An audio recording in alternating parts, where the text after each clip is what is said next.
What's going on, YouTube? Welcome to Rap Ministries, that's Reaching Out People Ministries. And I'm Brother Yahoo, aka Brother Runny. And what I'm going to do is I'm going to light this menorah, and then I'm going to give everybody a brief synopsis of what Hanukkah is.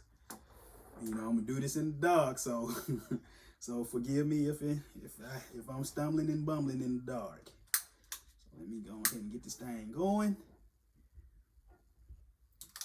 Lighting the menorah. This is the Feast of Dedication, and hopefully all of them lights correctly. Feast of Dedication.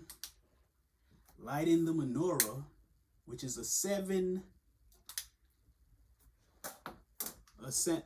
candle lampstand, and these 7 candles, sometimes it's hard for them to go, represents the 7 spirits that is before the Most High Yah.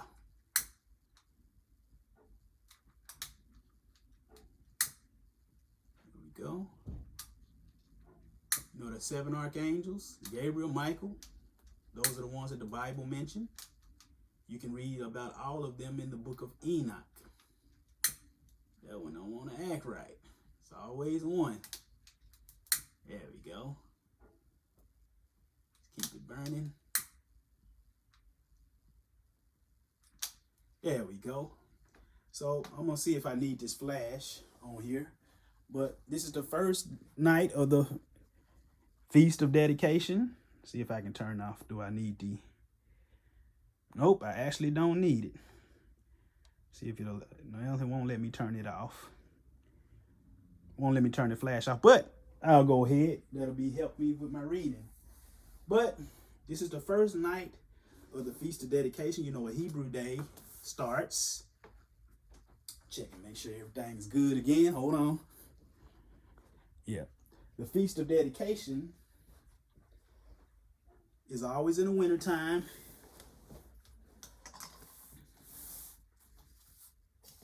And a lot of people don't know what it represents. People don't know the story of Hanukkah. Do you want to know why? Because part of our Bible has been removed.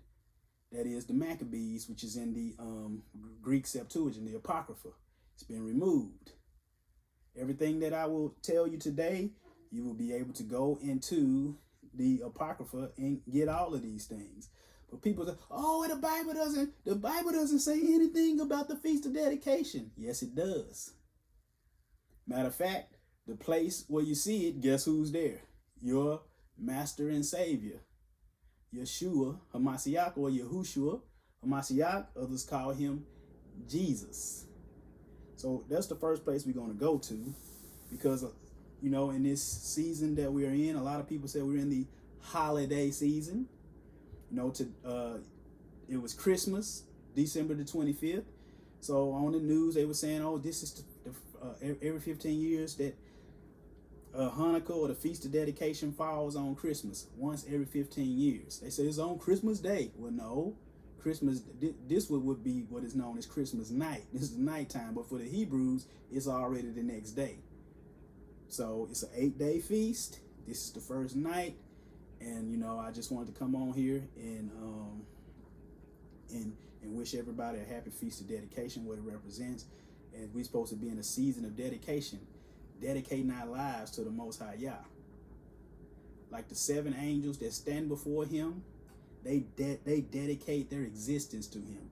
Whatever he commands them to do, they do. If he said go here with this message, they go there with their message. If he said go down there and work destruction, they go down there and work destruction. Michael, go protect Israel. Michael goes to protect Israel. Gabriel, go down there to Daniel. Gabriel, go down there to Daniel. It's the Feast of Dedication. We want to dedicate our existence to him. We want to leave off from leave off from a life of sin and lead a life of righteousness. It's also called the Festival of Lights. The Festival of Lights. And we already know who the Father of Lights is. It's the Most High Yah. So, with that in mind, I'm going to go ahead. I'm going to turn to John chapter 10. We're going to see the Feast of what? Dedication. John chapter 10. And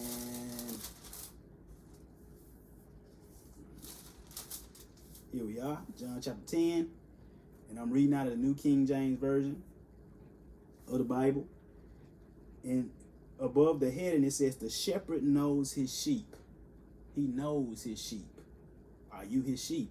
What it says, now it was the feast of dedication in Jerusalem, and it was in winter. It's always in winter. And Yeshua walked into in the temple in Solomon's porch. Then the Jews surrounded him and said, how long do you keep us in doubt? If you are the Christ, then what? Tell us. So he was at the Feast of Dedication. It was winter. And where is it at? At the temple. So the next question will be, what is the Feast of Dedication? Because the Old Testament doesn't say anything about the Feast of Dedication. Although dedication or Chanukah or Hanukkah, they always dedicated, like when they dedicated the wall. They dedicated the temple. Solomon, when he built the temple. Those were dedications. Those were Hanukkahs. And this is no different. We're going to show you why they were doing this in just a second. But I want to finish this on up. It says, and Yeshua answered them, I told you, and you do not believe the works that I do in my Father's name, they bear witness of me. But you do not believe because you are not of my sheep, as I said to you. My sheep hear my voice, and I know them, and they follow me. I give them eternal life, and they shall never perish or die. Neither shall anyone snatch them out of my hand. My Father, who has given them to me, is greater than all. And no one is able to snatch them out of my Father's hand. I and my Father are one. So this is the message that he taught at dedication. What? If you his sheep, what? Follow him. Listen to his voice. Obey him. It's called the what? The festival of what? Lights. So we already know that Yeshua says what? He says what? That he's the light of the world. So we're going to go to John. I really want to go in a stair-step way to show you about this light. The same light that this represents, these 7 candles, the 7 spirits before the Most High, and the Yeshua, he's also before the Most High. But the Yeshua, he gives light to everybody, but he gets the light from his Father. So I want to show you that you are the light of the world. So we're going to go to, not you are light. So you supposed to let it shine. So let's go to Matthew 5. We'll start with verse 13. It said, believers, if you believe in the Messiah, you are salt and you are what? Light. It said, Yeshua said, you are the salt of the earth, but if the salt loses its flavor, how shall it be seasoned? It is then good for nothing but to be thrown out and trampled under the foot by men. You are the light of the world. His disciples, his followers, believers, his sheep. You are the light of the world. A city that is set on a hill cannot be hidden, nor do they light a lamp and put it under a basket, but on a lampstand, and it gives light to all who are in the house. Let your light so shine before men that you may see your good, that they may see your good works and glorify your Father in heaven. So Yeshua said, you light. If you follow me, you follow me, you do what I say, you keep my laws, you keep my statutes, you keep my commandments, you light. But you're supposed to be a light to who? All men. So now we're going to go to seeing that Yeshua is light. So let's go to, I believe, back to the book of John. John chapter 8. Let's see. Here we go. John chapter 8. And this is when he healed the woman, that I believe she was the woman that was caught in adultery. He healed her, and watch this. He said, where are your accusers? She says, no one, master. And Yeshua said unto her, neither do I condemn you. Go and sin no more. See, they keep telling us that you can't go. And why is Yeshua commanding her to do something she can't do? She can do it. But watch this. He said, go and sin no more. And Yeshua spoke to them again. He said, I am the light of the world. He who follows me shall not walk in darkness, but have the light of life. See, people, they don't realize that Yeshua is the light. See, on this day, December 25th, we now in the 26th day according to Hebrews. You know, the date changes at even. In the evening time, the date changes. They tried to make the Most High, whatever he said, that's light. He didn't sanction Christmas. He didn't sanction it at all. It is darkness. It's based off Yule and Saturnalia. We're not gonna get into the ins and outs now. We got plenty of classes that you can get that from. You can get that information from. But they try to make something that was dark. Now they're trying to make it light. No, with the Most High, he don't change. If it was darkness then, it's darkness now. Light always remains light. If light becomes darkness, you're in sin. Like the devil, who they call Lucifer, that ain't his name, but he was a Halel. He was a morning star. He was the light bearer. Now he no longer bears light. Like we see shining before us, we got the what? Feast of Dedication. The Feast of Light. So let's go to James chapter, I want to go to James chapter 1. Go to James chapter 1 real quick. James chapter 1. I'm going to hold my place at, and I might have to come back here. Give me something to hold my, so I let my phone hold the spot. But let's go to James chapter 1. Because we saw that you light. We said that Yeshua said he's the light of the world. And now we're going to see where all the light ultimately comes from. So let's go to James chapter 1. Because I'm going to start at verse 16. It says, "Do not be deceived, my beloved brethren. Every good gift and every perfect gift is from above and comes down from the Father of lights, with whom there is no variation or variableness or shadow or turning. Of his own will he brought us forth by the word of truth, that we might be a kind of first fruits of his creatures." And that's a feast day people don't even know. We are first fruit.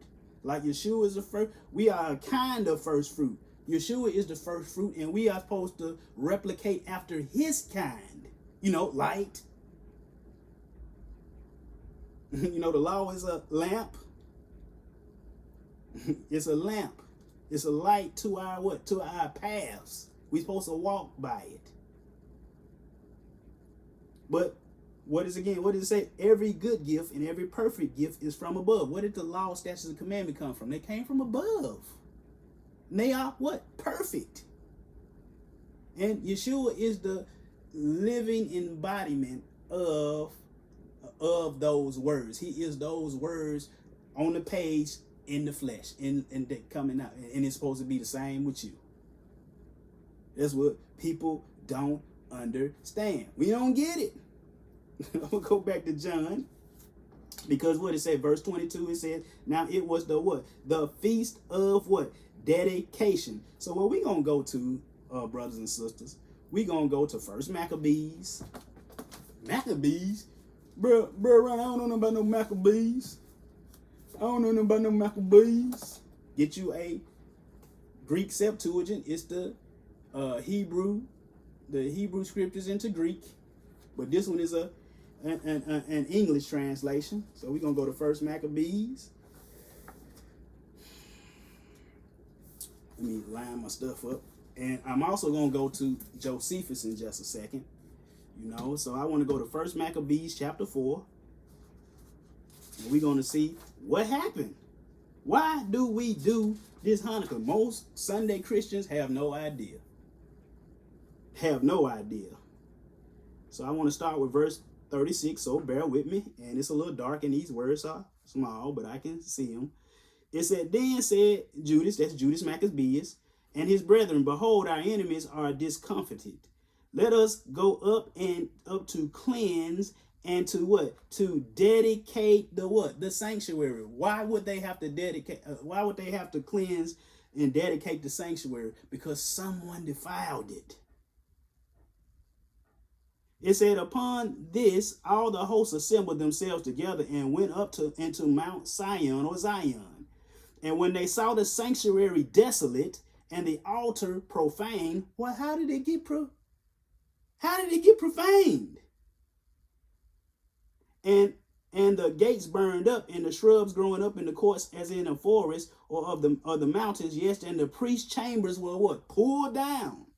They tore their clothes and made great lamentation and cast ashes upon their head, and they fell flat to the ground upon their faces and blew the alarm with the trumpets and cried to heaven. Then Judas appointed certain men to fight against those in the fortress until he had what?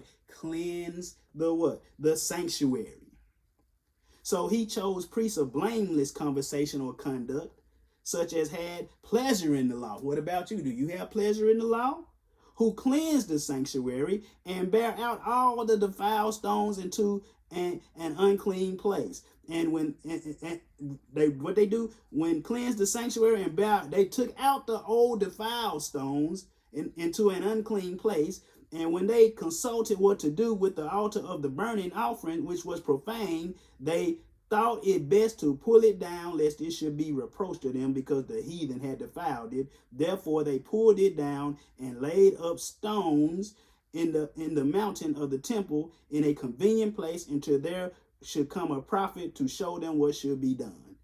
Then they took the whole stones according to the law and built a new altar according to the former, and made up the sanctuary and the things that were within the temple, and hallowed the courts. They made also new. They just made everything. So we're going to skip to verse 52.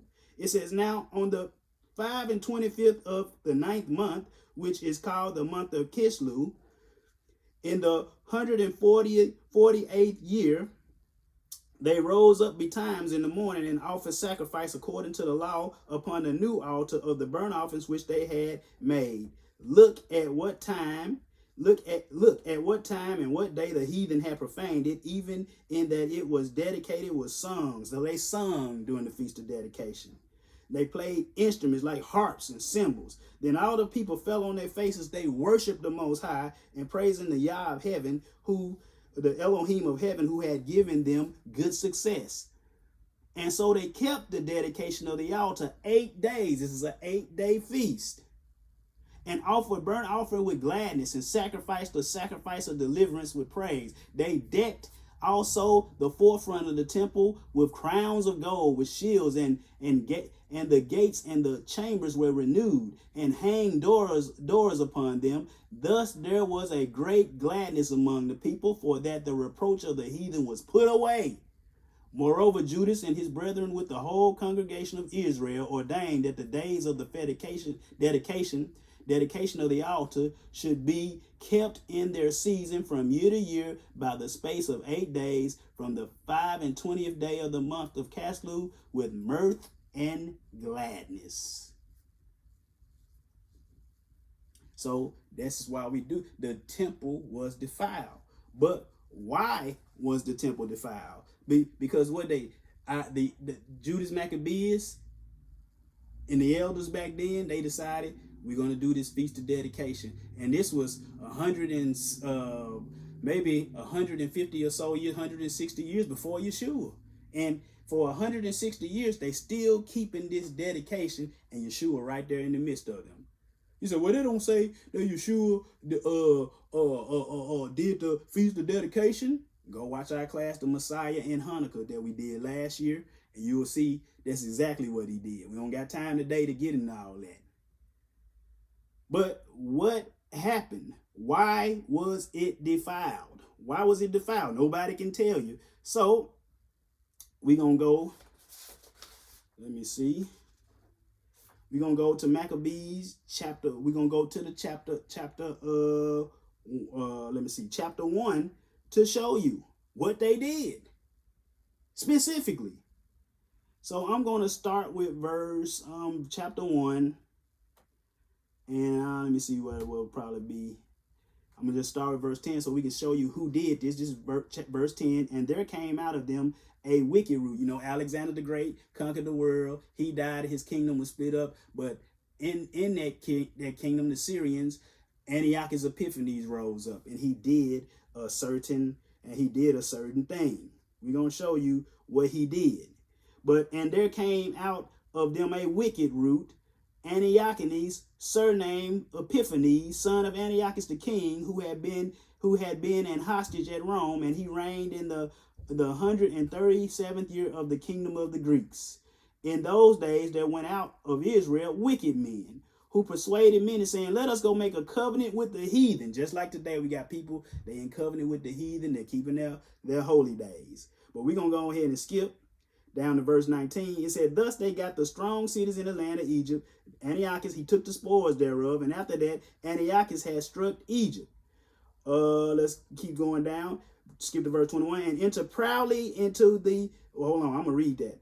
And after that, Antiochus had struck Egypt. He returned again in the 143rd year and went up against Israel and Jerusalem with a great multitude, and entered proudly into the sanctuary and took away the golden altar and the candlestick of light, like we see right here, and all the vessels thereof, and the table of the showbread, and the pouring of the vessels, and the vials, and the censers, and the gold, and the veil, and the crown, and the golden ornaments that were before the temple, all which were pulled off. And he took also of the silver and the gold and the precious vessels, and he took the hidden treasures which he found.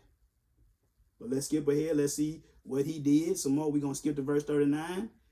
Jerusalem, her sanctuary was laid waste like a wilderness. Her feasts were turned into mourning, her Sabbaths into reproach, her honor into contempt.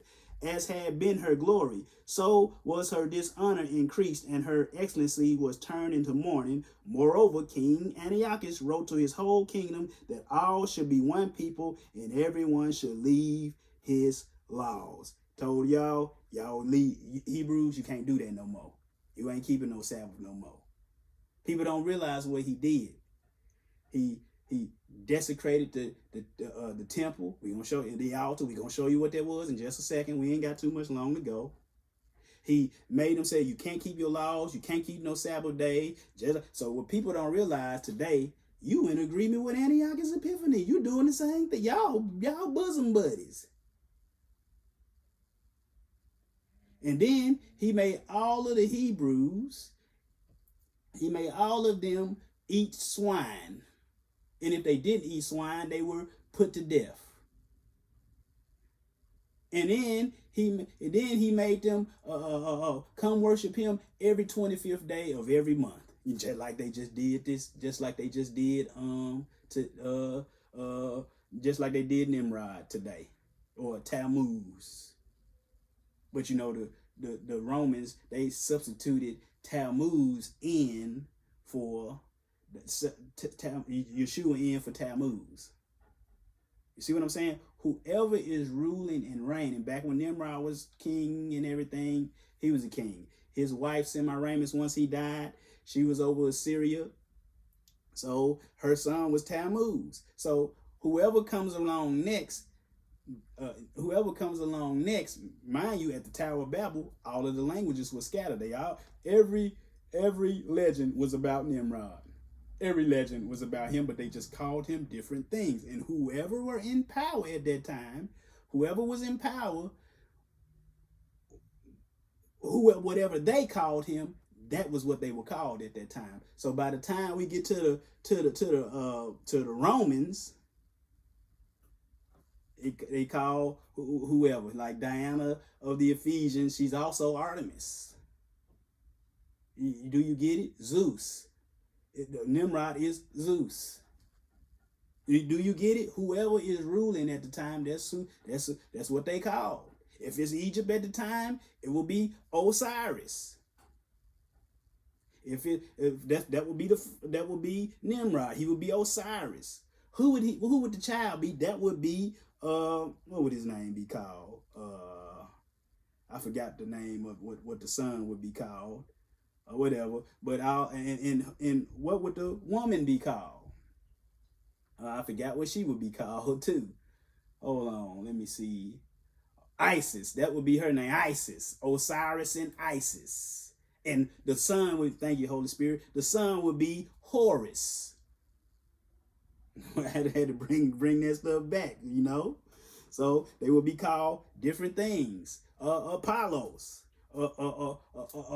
Apollos. That's what they would be called. Adonis would be the sun. You know, and so on and so forth. We got it. We gotta get this. But skip back down.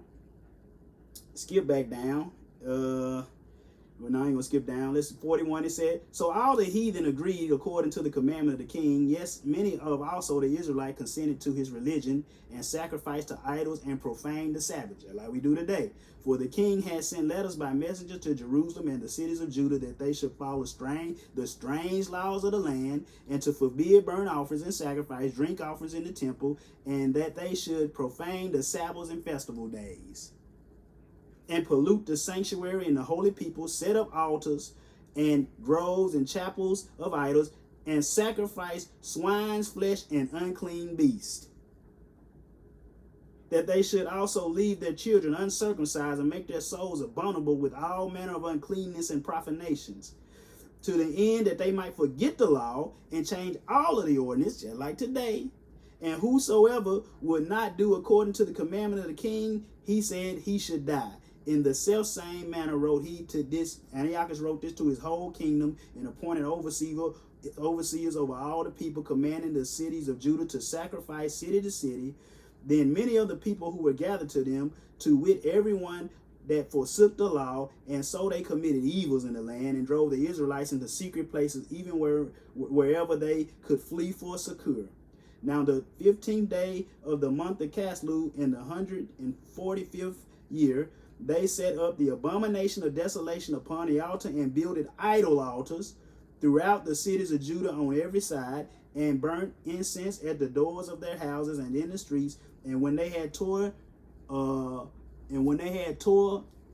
they tore in pieces the books of, this right here, this Bible right here, they tore that up. They tore the books of the law which they found, they burned them with fire, and whoever was found with any the book of the testament, or if any committed to the law, the king's commandment was that they should be put to death. Thus they did by their authority to the Israelites every month, to as many as were found in the cities. Now the 5 and 20th day of the month they did sacrifice upon the idol altar, which was upon the altar of Yah.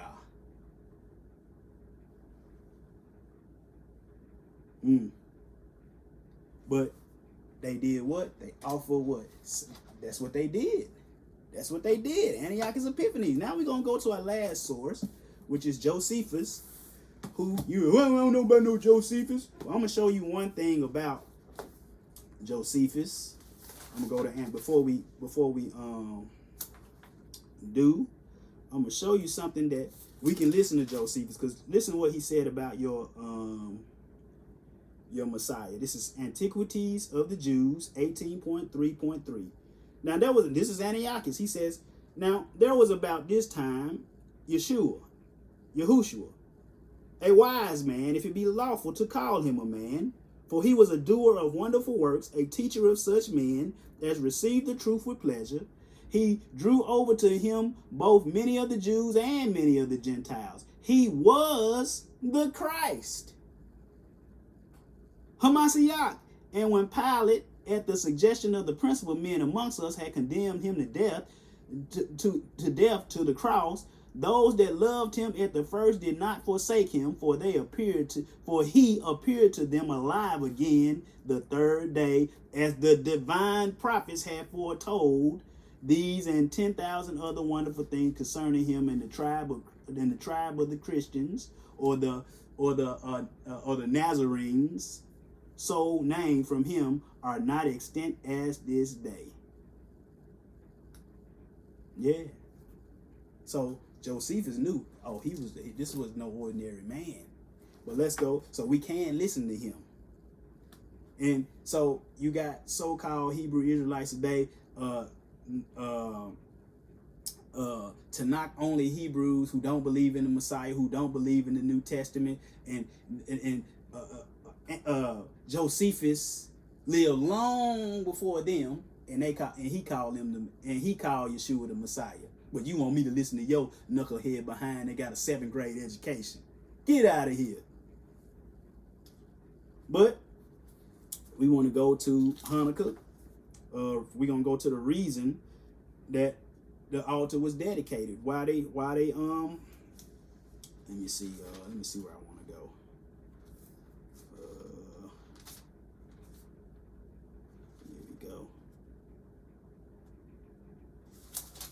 Here we go. Let me see. This is the reason for the dedication. I'm gonna show you what reason why they had to be. This is Josephus, Antiquities of the Jews, 12.5.4, and I'm going to read at paragraph 253.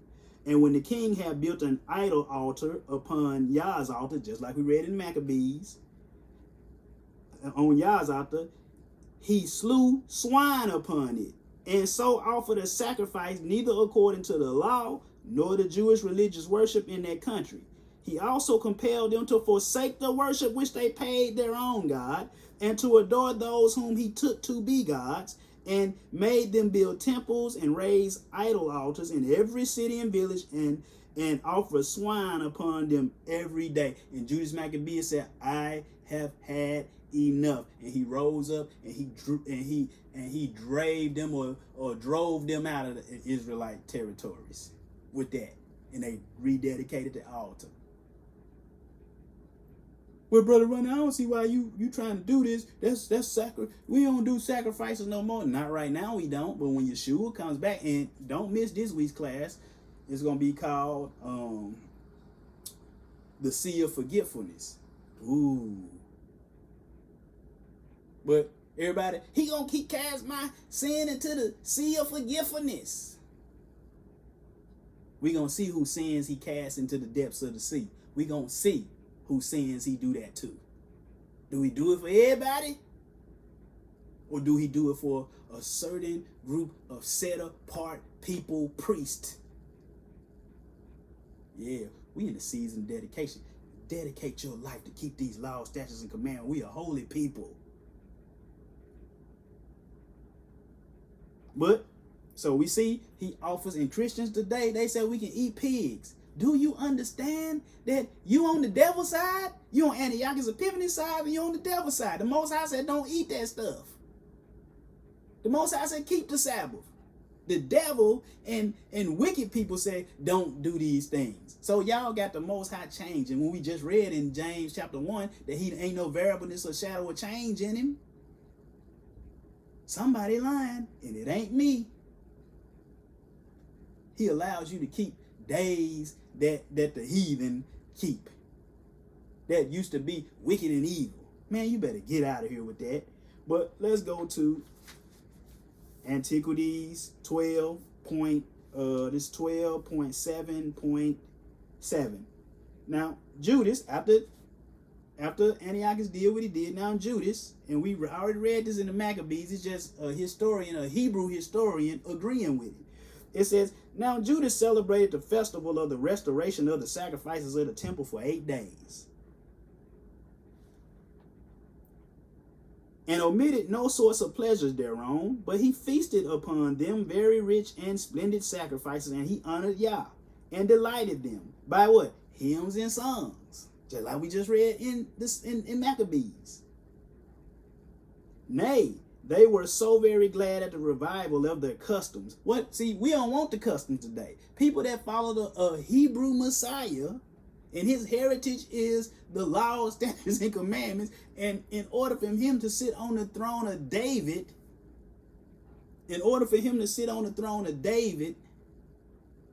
he has to keep the laws, statutes, and commandments just as they are written in the law of Moses. When he was here, he ain't do nothing but teach Moses. He said, if you believe not Moses' writings, how will you believe my words? Somebody's lying. The devil is lying. He got folks believing lies. Don't you believe a lie. But it says, Nay, they were so very glad at the revival of their customs when after a long time of intermission they unexpectedly had regained the freedom of their worship, that they made it a law for their posterity or their seed that they should keep a festival, which we see Yeshua there too in John chapter 10, on account of the restoration of their temple, worship for 8 days, and from that time to this we celebrate this festival, and it is called Lights, or the Festival of Lights, the Feast of Dedication. I suppose the reason was because this liberty beyond our hopes appeared to us, and that thence was the name given to the festival. Judas also rebuilt the walls around about the city and reared towers of a great height against the incursions of the enemy and set guards therein. He also fortified the city Bethsura, and it might serve as a citadel against any distresses that might come from their enemies. But if you keep reading on, you can see, let me see what the part where if you keep on reading, where you see the death of Antiochus. And watch this. He went crazy. Time is gone. Oh, going a little long, but we about to be done after this. But he went crazy. But he was anxious. He tried to go and raid the temple of Diana. He wasn't able to do it, and he went mad. And before he died, this is what he said. It says, when this concern about these affairs was added to the former, and mind you, this is the guy that said, no laws, no statutes, no commandments, no Sabbaths, eat whatever you want. Sound like Christianity today? You and Antiochus Epiphanes, y'all bosom buddies.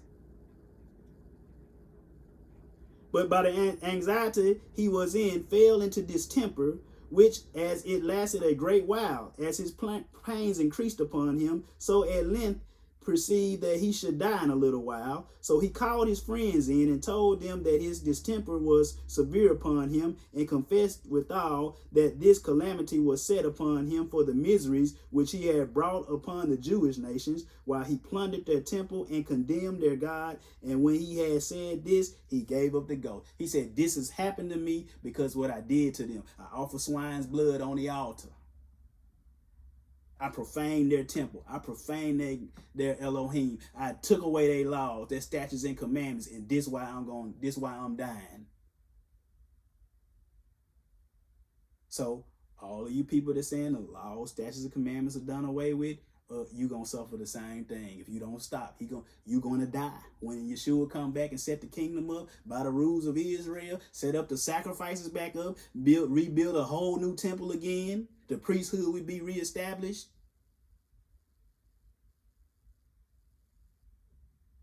And that's what we're gonna be doing.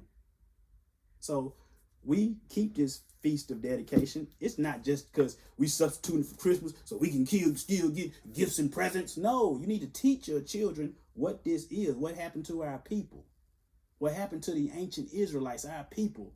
Let your children know these things. Don't just let them open up presents for no reason. You just lighting candles for no reason. It also represents dedicating your life.